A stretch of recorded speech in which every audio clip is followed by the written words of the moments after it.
Our Mike Gousha is live in Washington with more on today's big celebration. Mike. Carol, sunshine, temperatures in the mid-30s. Not a bad day for a presidential inauguration. And for a family from Brookfield, the 55th presidential inauguration was a great way to spend some quality time together.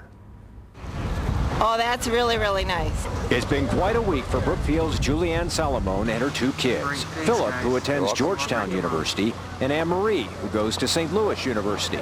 At Mom's suggestion, they decided to meet up here and go to today's inauguration. It just seemed like a once-in-a-lifetime opportunity. It fell together beautifully, and how can you pass it up? It's just who knows when the next time would be that we could all do this again. Well, it's special because, first of all, we have a day off of school. I go to school here in Washington, D.C., but it's special simply because it's a chance of a lifetime. I was so animate about coming here because it's Bush, and I am a huge fan of him. The president had plenty of fans at today's inauguration. Hundreds of thousands attending the Capitol ceremony on this bright but brisk winter day. Thousands more lined the inaugural parade route this afternoon to catch a glimpse of the president and first lady. Thank you. Just take the troops home. That's all we want. You can keep George for a few more years, but just bring the troops home. But not all those who came to Washington today were Bush supporters. Protesters, including several busloads from Wisconsin, came to Washington to make their voices heard. But for most, this was a day of celebration. And for Julianne Salomone and her two kids, a week to remember. Thank you, Governor. And tonight, the Wisconsin Republicans will have a chance to kick up their heels a little bit, as you mentioned earlier. The inaugural balls taking place tonight in Washington. The President and First Lady will be visiting 8 of them, and their first stop will be the Constitution Ball, where a number of folks from Wisconsin will be there. Mike Gousha reporting live from Washington, and now back to you. And Mike, as advertised, lots of security present today during the parade route. Yeah, Mike, as we've been saying repeatedly this week, unprecedented security. And if you notice some of the pictures coming out of Washington along the parade route today, you could see 5 or 6 deep, the number of police officers, the number of troops there along the parade route, just to provide that special security that they felt was necessary. This, of course, being the first inauguration since 9/11. And fortunately, no major incidents that we're aware of. Thanks a lot, Mike Gousha, joining us live in Washington. Mike Gousha is live in Washington with more on this historic day. Mike? Mike, President Bush's second term has now begun, and the president, who is a notoriously early riser, is expected to be raring to go come tomorrow morning. That may not be the case for the people who helped him win a second term, because tonight they're out on the town.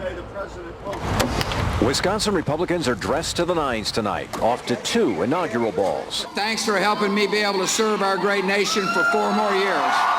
One of them, the Constitution Ball, was first stop for President Bush and his wife tonight. A quick thank you, dance, and goodbye.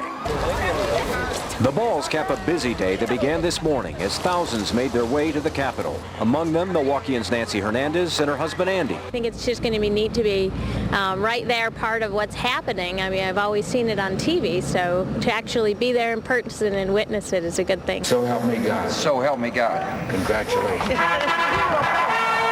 Hundreds of other Wisconsinites joined Hernandez in witnessing today's ceremony and in watching the inaugural parade from the Capitol to the White House. I'm a history buff, political junkie, and this is just one of those occasions that I couldn't pass the opportunity up to be a part of history being made. Some protesters also wanted to make history of their own, at one point unsuccessfully trying to crash the parade. But the protests didn't mar the day for Whitefish Bay's Brad Courtney, his wife, and 3 girls. It was a wonderful, wonderful ceremony, and just real exciting to be here, especially with my wife and 3 girls. The 3 girls had never been here before. It was really fun, and I learned so much, and just seeing the president and everything, that was just really cool.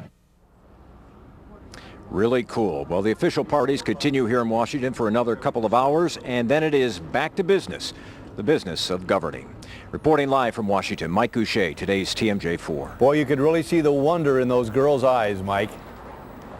They had a great trip, Mike. All 3 of them. They're 14, 12, and 11, the girls are. And they said this was just something that they had heard about. Their dad has been to a couple of them before, but they had never been there until today. And they said they had a great time. Yeah, what a wonderful experience. Thanks a lot, Mike.